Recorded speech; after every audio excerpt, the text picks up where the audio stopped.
They invited guests over, filling the house with laughter and expensive dishes, and I stayed quiet in the corner, grateful just to be included.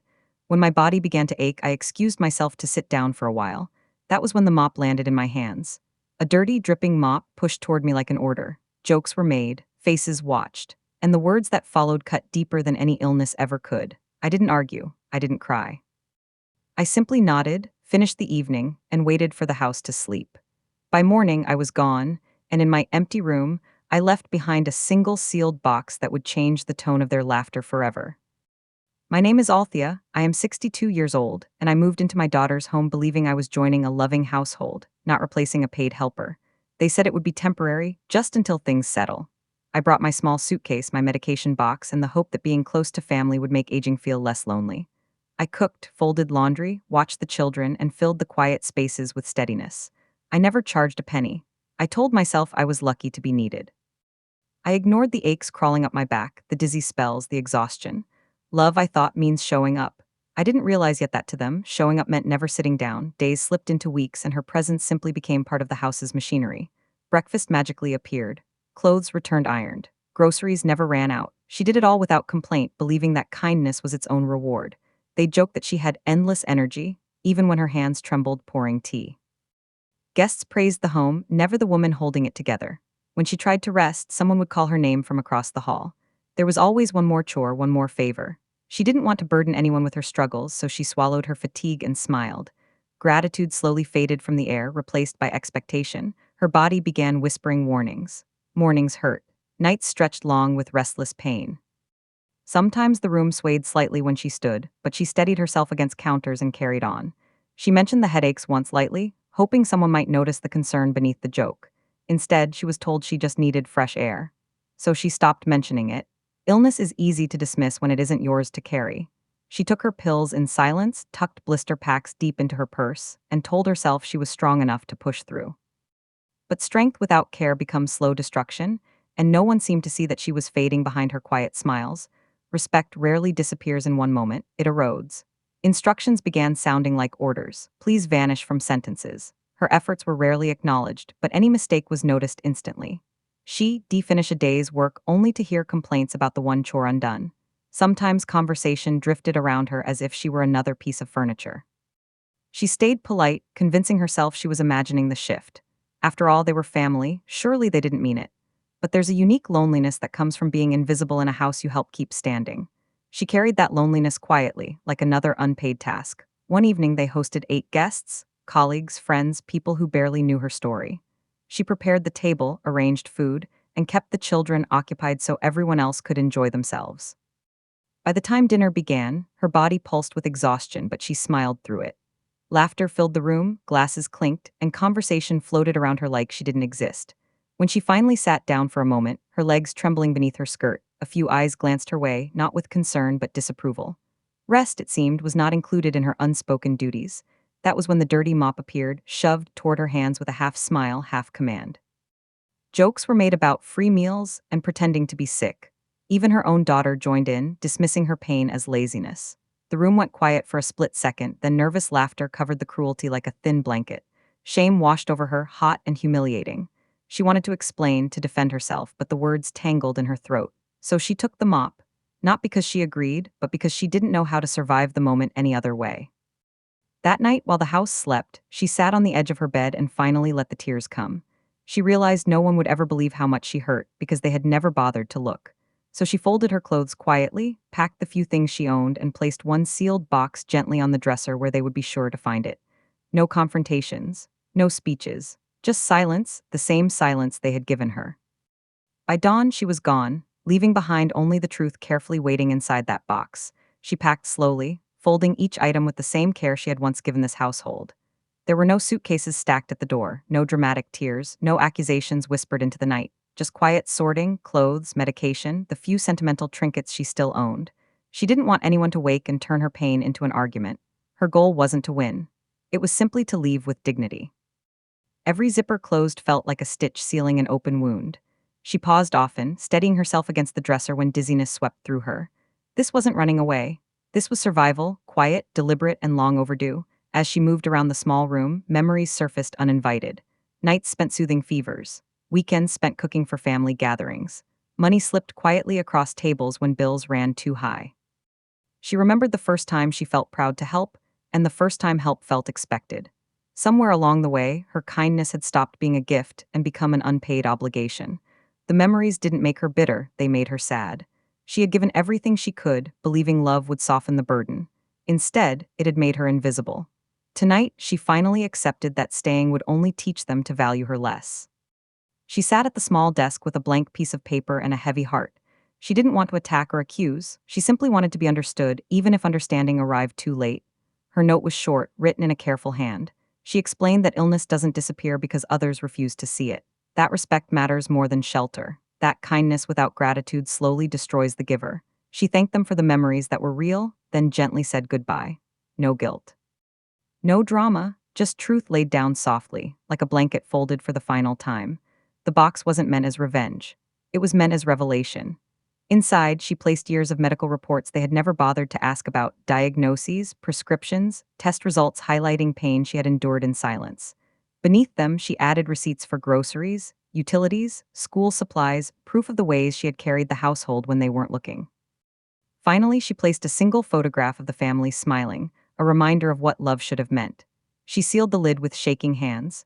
If they wouldn't listen to her voice, maybe they would finally listen to the truth. Before the first hint of sunrise, she lifted her small bag, took one last look around the quiet house, and stepped outside. The air was cool, and the street lay empty, a blank page. No one stopped her. No one even stirred.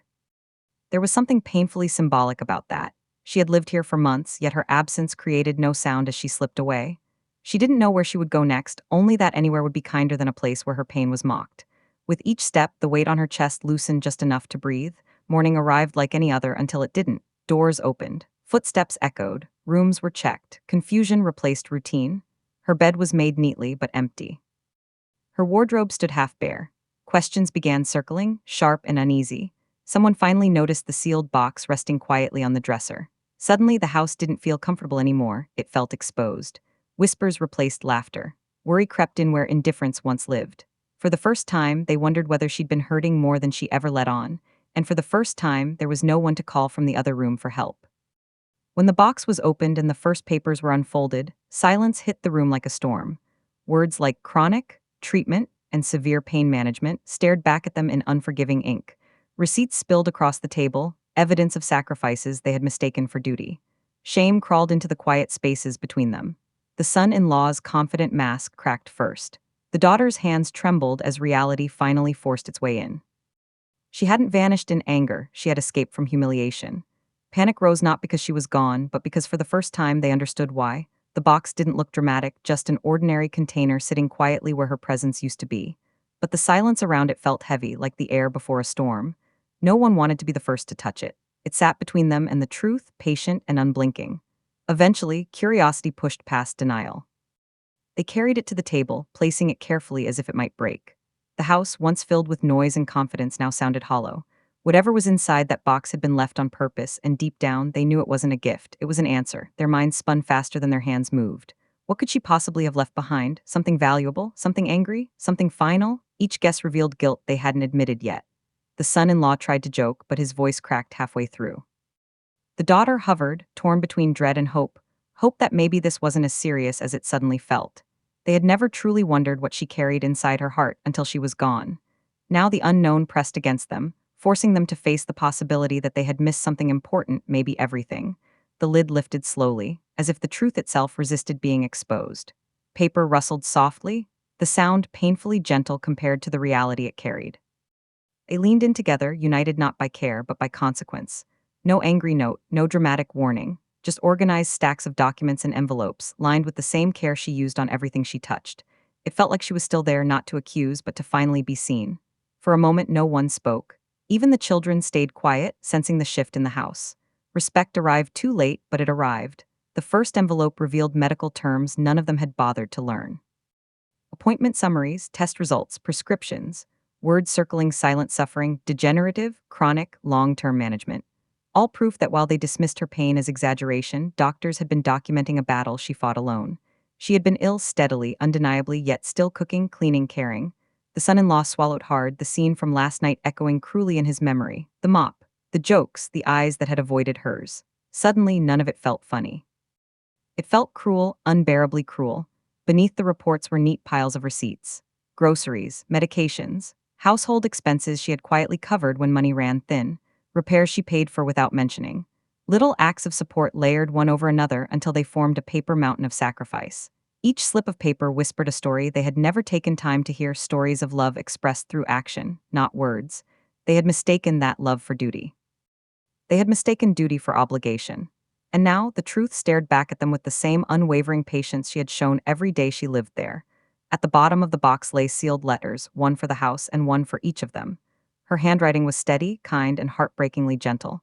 She didn't accuse me. She wasn't ashamed. She simply explained what she had been living with: the pain, the exhaustion, the loneliness of being needed but never cared for. She wrote of gratitude for small moments and sorrow for the rest. She wished them well even now.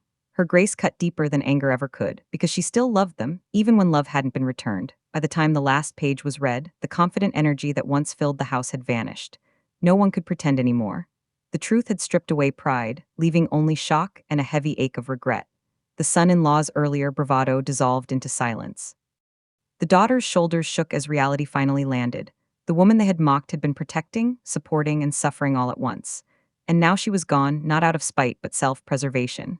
Arrogance no longer had a place in the room. Only guilt did. Guilt didn't arrive like thunder, it crept in slowly, settling into every corner of the house. Every plate she once set on the table, every blanket she folded, now looked different. Ordinary objects became reminders of how easily they had ignored her pain. Whispers replaced laughter as everyone replayed the mop incident in their minds, hearing the cruelty they once brushed aside as humor. No one could defend the words anymore. They sounded harsher in memory than they had in the moment. And beneath the shame lived a quiet fear. What if she never came back, and this was the last memory she'd ever carry of them?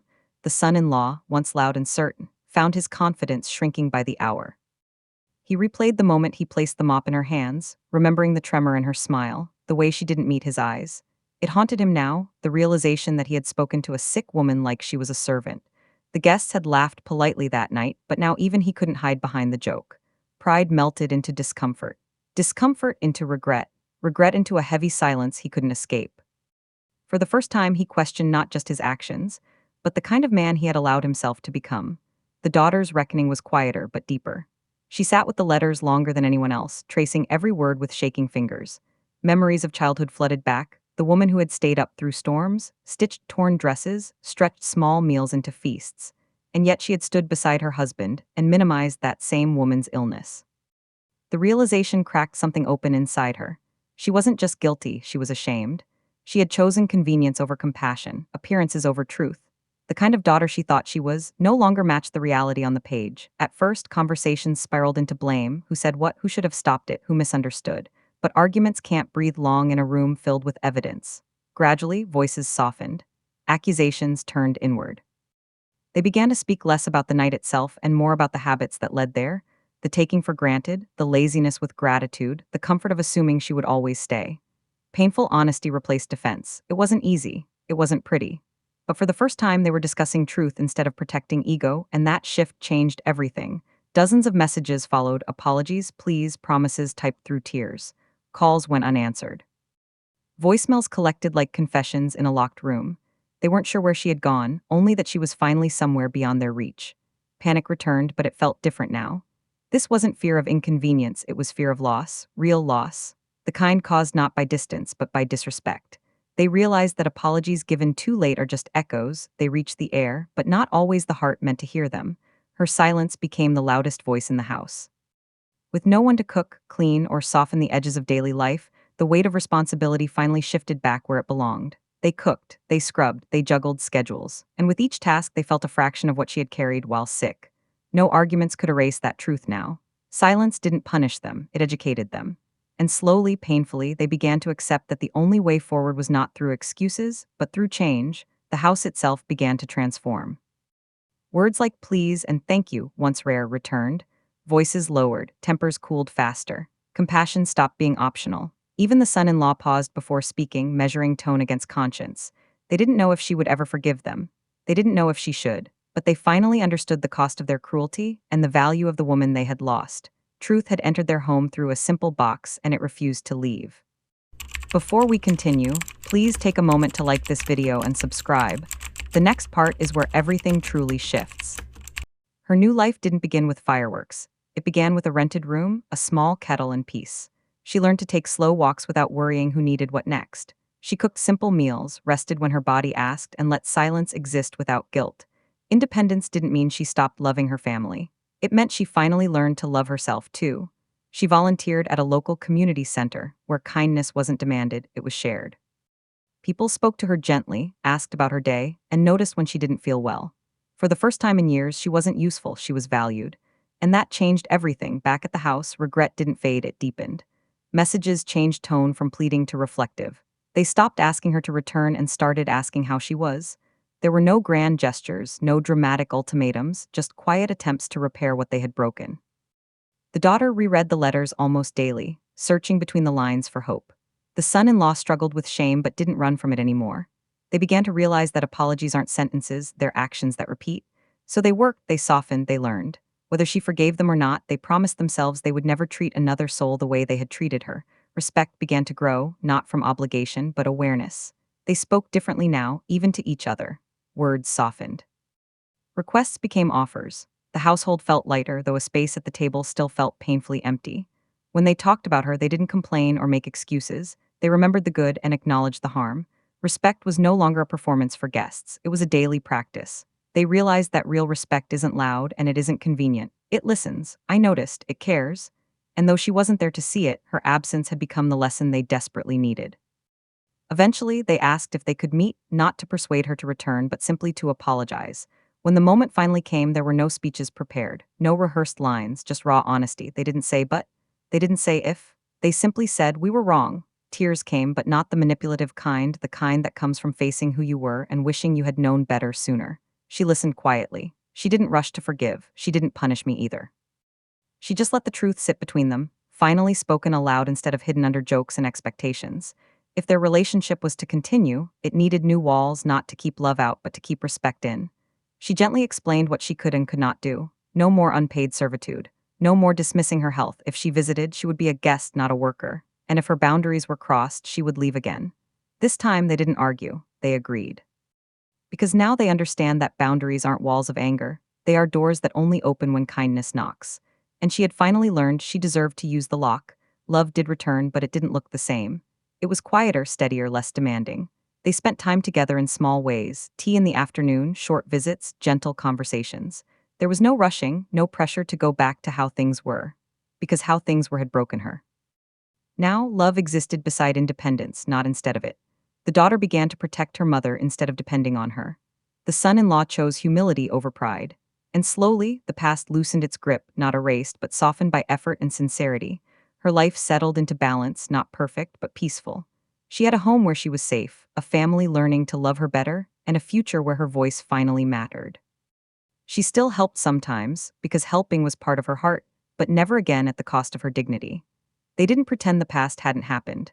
They carried it as a reminder of how fragile love becomes when respect is removed. And as she watched the sun set from her new window, she realized something beautiful. Walking away hadn't been the end.